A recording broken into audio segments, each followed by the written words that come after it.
እንኳን ደህና መጣችሁ ወደ አፕሎድ ቱቶሪያልስ። በዛሬው ሌሰናችን የግሬድ 8 የዩኒት 3 ኤክሰርሳይዝ 3.1 ሰራላችኋለሁ ማለት ነው። ኦልራይት ሌትስ ቢጊን። እሺ አሁን ወደ ጥያቄው ከመሄድ በፊት ትንሽ ባክግራውንድ ልስጣችሁ። ሪሜምበር ኮምፓውንዶች ጀነራሊ በሁለት ይከፈላሉ። እነዚህም ኦርጋኒክ ኮምፓውንድስ እና inorganic compounds ተብለው ይከፈላሉ። Organic compounds are carbon-based substances. ስለዚህ ማስታወስ አለባችሁ። እነዚህ organic compounds are what? Carbon-based substances. ስለዚህ ከካርበን ያላቸው ከሆኑ ወይም ደግሞ ከካርበን ከሚባል ንጥረ ነገር የተመሰረቱ ናቸው ማለት ነው። So the key sign is that they contain carbon and hydrogen together in the same compound. ስለዚህ organic compound እንዲባል ካርበን እና ሃይድሮጅን ሁለቱም አንድ ላይ ኮምፓውንድ ውስጥ ወይም አንድ አይነት ኮምፓውንድ ውስጥ ሊኖረው ይገባል ማለት ነው። ሌላው ክላሲፊኬሽን inorganic compounds ይባላሉ። So inorganic compounds usually don't have carbon and hydrogen bond together. እነዚህ inorganic የምንላቸው የካርበን እና የሃይድሮጅን ቦንድ ወይም ደግሞ አንድ ላይ ሆነው አይገኙም ማለት ነው። In most cases. So እነዚህ inorganic compounds they include salts ጨው ማለት ነው, metals, oxides, acids and bases ማለት ነው. እነዚህን ያጠቃልሉ ናቸው ማለት ነው። So there are few exceptions. Exceptions አሉ ማለት ይሄን አሁን የነገርኳችሁ ህግ የማይከተሉ አሉ። እነዚህን ደግሞ ማወቅ ይጠበቅባችኋል ማለት ነው። ለምሳሌ not every carbon containing compound is classified as organic. ስለዚህ ሁሉም ካርበን ያለው ኮምፓውንድ ወይም ደግሞ ሰብስታንስ ኦርጋኒክ ነው ማለት አይደለም። There are key exceptions that are considered inorganic. ስለዚህ ካርበን ያላቸው ነገር ግን በኢንኦርጋኒክ ወይም ኢንኦርጋኒክ ኮምፓውንድ የሆኑ ሰብስታንሶች አሉ። ለምሳሌ ካርቦኔትስ and bicarbonates. እነዚህ ካርቦኔትስ የምንላቸው እንደዚህ አይነት ስትራክቸር ያላቸው ማለት ነው። ባይካርቦኔትስ ስንል ደግሞ እንደዚህ አይነት ስትራክቸር ያላቸው ማለት ነው። እነዚህ ምንም እንኳን ካርበን ስትራክቸራቸው ላይ ቢኖርም they are not considered as organic ማለት ነው። ለምሳሌ ካልሲየም ካርቦኔት ብንወስድ ካርበን አለው ግን ኮምፓውንድ ምን አይነት ኮምፓውንድ ነው? ኢንኦርጋኒክ ነው። ሶዲየም ባይካርቦኔት አሁንም እዚህ ጋር እንደምታዩት ሃይድሮጅን እና ካርበን አለው ግን ይሄ ኮምፓውንድ ኢንኦርጋኒክ ነው። ለምን ከተባላችሁ የነዚህ ፕሮፐርቲያቸው ማንን ስለሚመስል ነው? የኢንኦርጋኒክ ሰብስታንስን ወይም ደግሞ ኮምፓውንድን ስለሚመስል ነው ማለት ነው። ሶ በባህሪያቸው ነው አሁን እነዚህ እንደ ኢንኦርጋኒክ ክላሲፋይ የምናደርጋቸው ማለት ነው። ሳይናይድ ስንል compounds containing the cyanide ion እንደዚህ አይነት አይን ያላቸው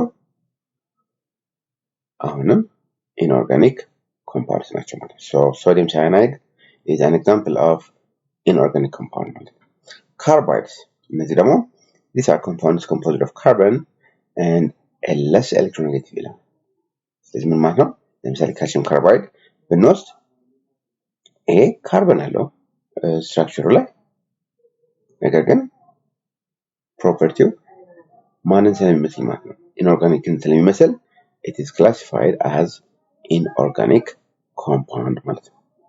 ሌላው oxides of carbon.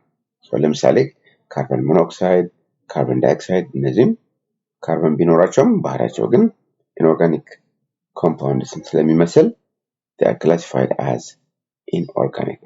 እንደ inorganic compound ናቸው እነዚህ ክላሲፋይ የሚሆኑት ማለት ነው። አምስተኛው allotropes of pure carbon. እነዚህ allotropes ማለት ከአንድ አይነት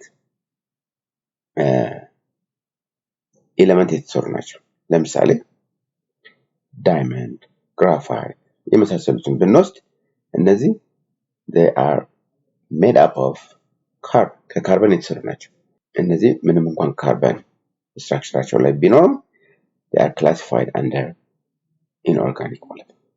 So in short, if you see carbon and hydrogen together, with the exception of አሁን ቅድም ዲስከስ ያደረግነው ማለት ነው, they are classified as organic. If you don't see carbon and hydrogen together, ምን ይሆናል ማለት ነው? Inorganic compound ይሆናል ማለት ነው። Now let us do exercise 3.1. So exercise 3.1 ምንድን የሚለው? Classify each of the following compounds as organic or inorganic. ስለዚህ የመጀመሪያው ሱክሮስ ይባላል። ካርበን አለ፣ ሃይድሮጅን አለው፣ ኦክሲጅን አለው። ስለዚህ ይሄ ምንድነው ማለት ነው? ኦርጋኒክ ኮምፓውንድ። ሶዲየም ክሎራይድ ስለዚህ ካርበን እና ሃይድሮጅን ስለሌለው ምን ይሆናል ማለት ነው? ኢንኦርጋኒክ ይሆናል ማለት ነው። ካልሲየም ኦክሳይድ አሁንም የካርበን ወይም ካርበን እና ሃይድሮጅን ስለሌለው ምን ይሆናል ማለት ነው? ኢንኦርጋኒክ ኮምፓውንድ ነው ማለት ነው። ኢታኖል ካርበን ሃይድሮጅን ስላለው ይሄ ምንድነው ማለት ነው? ኦርጋኒክ ኮምፓውንድ ነው።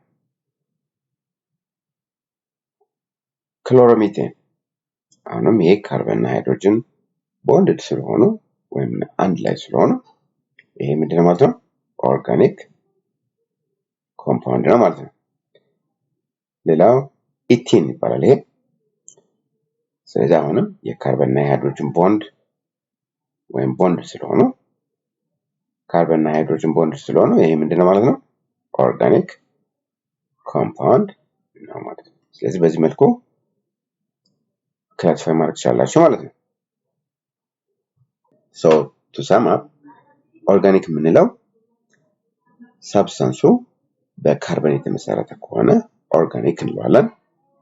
የካርበን እና ሃይድሮጅን ላይ ያልተመሰረቱ ከሆኑ እነዚህ ደግሞ ኢንኦርጋኒክ ኮምፓውንድስ እንላቸዋለን ማለት ነው። እነዚህም ጨው፣ ኦክሳይዶች፣ ብረቶች፣ አሲድ፣ ቤዝ የመሳሰሉት ናቸው ማለት ነው። Therefore, organic compounds must have carbon and hydrogen together, whereas inorganic compounds don't contain carbon and hydrogen together ማለት ነው። So organic ስንል ካርበን እና ሃይድሮጅን በአንድ ፎርሙላ ካሉ ማለት ነው።